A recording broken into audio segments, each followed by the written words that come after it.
गणेशोत्सव सुरू असल्यामुळं आज एका कार्यक्रमासाठी मी गेलो असता कार्यक्रम आवरल्यानंतर येत असताना एका समाजकंटकाने व कुठल्या तरी व्यक्तीच्या हस्तकाने माझ्यावर जो भ्याड हल्ला केला, त्या भ्याड हल्ल्यामुळं कुठल्याही प्रकारे कार्यकर्त्यांनी कुठलाही उद्रेक न करता गणपतीचा उत्सव मोठ्या आनंदाने साजरा करायचा आहे।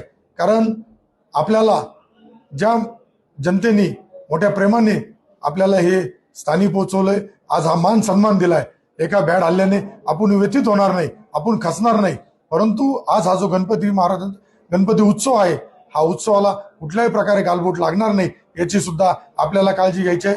संगमनेर शहर असेल, तालुका असेल, त्यातील सर्व माझ्यावरती प्रेम करणाऱ्या जनतेला, कार्यकर्त्यांना महायुतीच्या माझी विनंती आहे का कुणीही कुठल्याही प्रकारे शांतता भंग होणार नाही याची काळजी घ्यायची आहे।